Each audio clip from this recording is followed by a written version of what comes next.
He's looking good, standing tall, beating down your block, knocking pictures off your wall. What's the motherfucking deal? Sauce Nation, it's your boy Ed Honcho, aka at the real Ed Honcho, and this is a Sauce Sports special. Now y'all don't know about that old youngster I was talking about in the beginning. Y'all ain't from HTOWN. Y'all ain't rock with that shit. Y'all don't know about that shit, man. If you know about that shit, drop some love in the comments below. If y'all might be too new school for some of that shit. But like I say, this is a Sauce Sports special. If you don't know what Sauce Sports is, Sauce Sports is a Houston, HTOWN, Splash Town, Crush City, Clutch City, Wooston. You know what I'm talking about. Homer channel. Okay, so we talking Astros, Rockets, Dynamo. We talking Texans. We talking about the Dash. We're talking about collegiate, professional, amateur. We talking high school, semi-pro, whatever it is. If it got something to do with the city of Houston, we're going to put a little flavor on it. We're going to splash a little sauce on it. But if you are not a fan of Houston teams, I'm advising you to get out right now. You see we are in energy, and we get out the arena.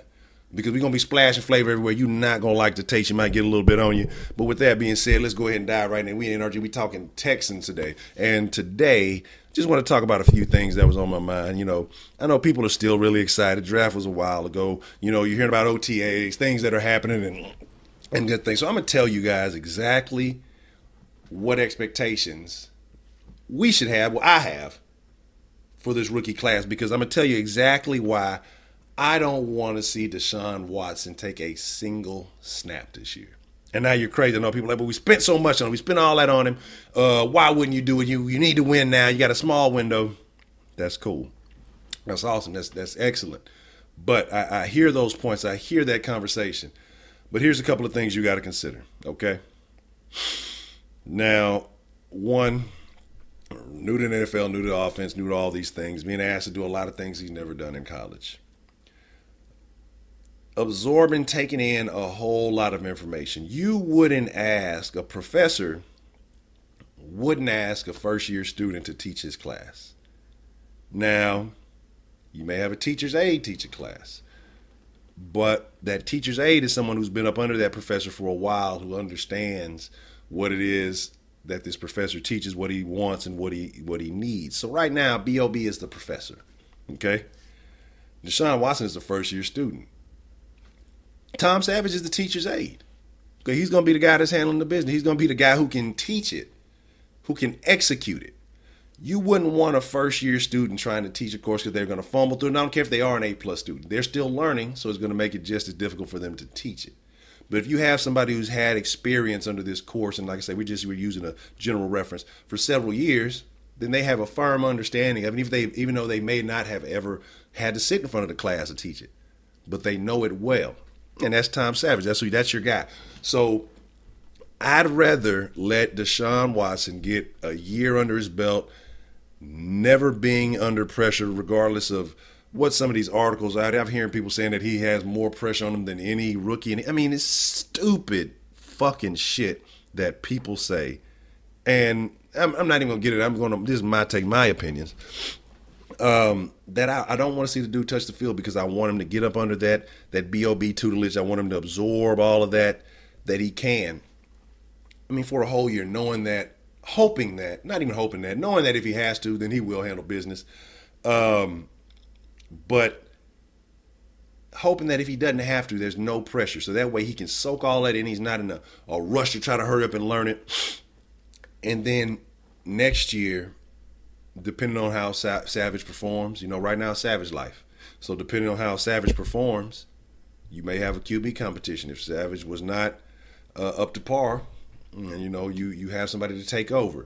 If Savage is good, then you may have pieces as far as trade, but you may have options. You may have things that you can do with that. So you really want to hope for everybody to be the best. You want Savage to have a good year. You don't want Watson to see the field. Another reason why I don't want Deshaun Watson to see the field, I'd rather, like I said, to understand that one, I'd rather him see the field when he's comfortable and not thinking about plays. That way he goes out, knows exactly what to do. There's no moment of hesitation because that hesitation gets you sacked. That hesitation is an overthrow. That hesitation is anything. Just that slight thought can get you fucked over. So I'd rather him go out there knowing exactly what's what, knowing exactly what to call, knowing exactly what to do. These guys having an understanding of him having an understanding of them, not to just throw him out into the fire just because we spent a significant amount of picks and things to acquire him. You just let that build. You let him rest. Like I say, you let him absorb that, and then that way it becomes one with his natural talent. Not having his mind trying to take over games and then his body's trying to catch up and perform. That's not what you want. What you want is the best Deshaun you can get, and that is a comfortable, knowledgeable, been in the system a little bit.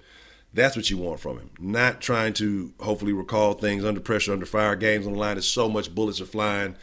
If he has to play that, cool. But if you don't have to put him in that situation, don't. Number two, I'm going to tell you why. The dude, Deshaun Watson, has been winning since he knew what the word winning was. Okay? I mean, consistently been winning, just been winning. You put him on the shelf for a year. That dude's a competitor. Dude is hungry. That's not going to sit well with him for too long. Okay? That type of energy is going to build up. It's going to pin up. He's going to want to come out and execute. He's going to come out and want to be the best when he does get his shot. Instead of just making him the heir apparent, automatically, like which a lot of people are trying to do. He's going to be. I don't understand that. I know we live in a society that we love that instant gratification, so we want that result immediately. But, man, I'm not with that. The dude needs to relax, needs to chill, let him sit on the bench. But I know that competitive nature that he has, it's going to be eating up inside of him. He wants to play. He's going to want to play. So he's going to do everything that it takes consistently to get better, to impress the coaches, to prove that he's the number one. So by putting him on the bench, you're continuing to fuel that hunger. That dude's not a guy who wants to just come in and collect a check and feel like, okay, well, I've done what I had to do. No, the dude wants to win. The dude is a winner. Deshaun, the dude, is a winning machine. And now, so I know we all want that energy to translate over to the Texans. We want the Texans to get some of that Watson energy. We want him to be that guy that we saw in the national championships. Understand that he is that guy. He is absolutely that guy. But also he had some nice pieces on that team around him, and it took him time to learn how to work with those pieces, how to develop with those pieces, and then he was able to utilize those pieces in the best way possible. That's the same thing, the same opportunity that I want him to have here with the Texans. So if he knows, okay, I'm not expected to be the guy this year. Let me come in, focus, learn, and do everything. Let me absorb everything I can. It's a good deal. I think that, because of just everything that's transpired and everything that's happened in rotation, we feel like Savage has been getting passed up. It's been injuries and other things. So we have this negative view of Savage. I honestly think that Savage is going to perform better than we expect, or better than, people are giving him credit for. Like I say, it's Savage life, baby. I'm with that shit. But when it's Watson's time to shine, oh, please believe it's going to be what it is. And why I'm saying we need to curb these expectations, because I saw a story the other day that Deshaun Watson's jersey was the number 5 selling jersey in the month of May. And that's awesome. Hey, I love Texas merchandise getting sold. I love the fact that, we're getting a little shine, a little love. But one, and I think out of that top 5, he was like was he the only rookie? Or, he was out of that top 5. But I think that's one. It's you got a lot of Texans fans eager and hoping for something. And hey, I sell the dude bird. I buy shit. I hope he got, I don't know what percent he gets off of that, but buy shit up.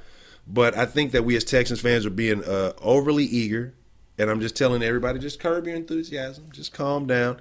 When he comes and he's ready to play, the man will shine. That will be a guarantee. He will have an understanding. He will know how to utilize the pieces to the maximum ability. But right now, I think we want too much. I think we're too hungry. I think people are trying to force something that's not there. But I see a lot of people are smart, and they're saying they're realizing that the Texans are handling it the right way. From the reports that I'm hearing, that the Texans are, and they're not making it seem as though they're trying to rush him into the fire, that they actually want to take him and develop his skill set. So I know some people are like, well, why draft him that high if that's all you're going to do? Why not? No, because I don't know where people get this idea of rookies coming in and just wrecking shit. It does not fucking happen. Okay, it does not fucking happen. And then you look at these guys over the past few years that they say were supposed to be the greatest game changers. I remember when Sam Bradford was he's the greatest football player to ever come out, greatest quarterback, and all that ESPN hype machine, and people eat all that shit up. Now, I'm not saying Deshaun Watson is hype. He proved that he's the real deal.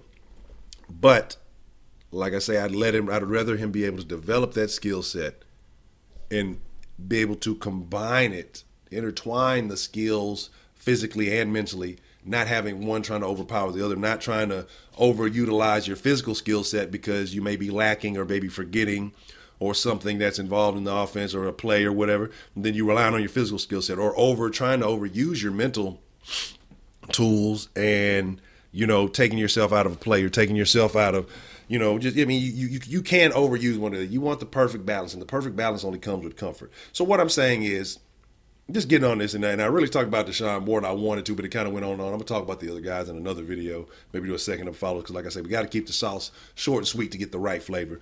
But I don't want to see Deshaun Watson see the field at all this year.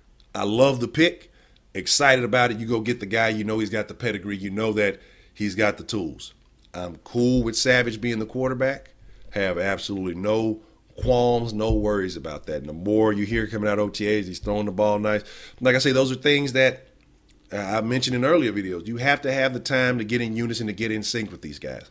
You got to realize that you're trying to orchestrate an offense with a guy who's always been, the backup or the backup's backup. He never had a chance to have enough reps to get with these guys to put things on point. So when he did come in the games, he had to just make do with what he could. But now that he has an understanding, a feeling, and a vibe for these guys, I think Savage is going to be all right. Let's let Watson develop into the beast that he's going to be.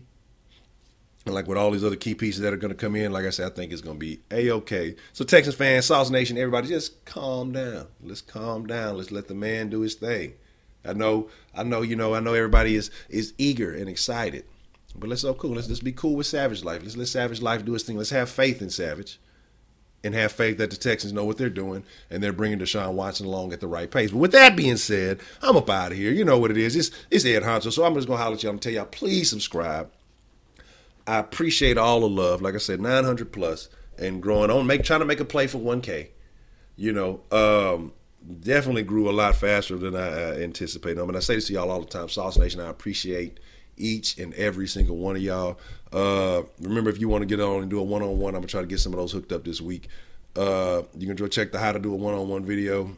Basically, it'll give you the information. You send me an email. Let's make it happen. Let's link up. Sauce Nation, like I say, I always got love for y'all because y'all always show me so much love. I got love for the city, H-Town. If you're H-Town by proxy, wherever you at, shout out to Baltimore. I know we got some fans out there. Shout out to Washington. Shout out to Mo City. Shout out to Spring. Shout out to the North.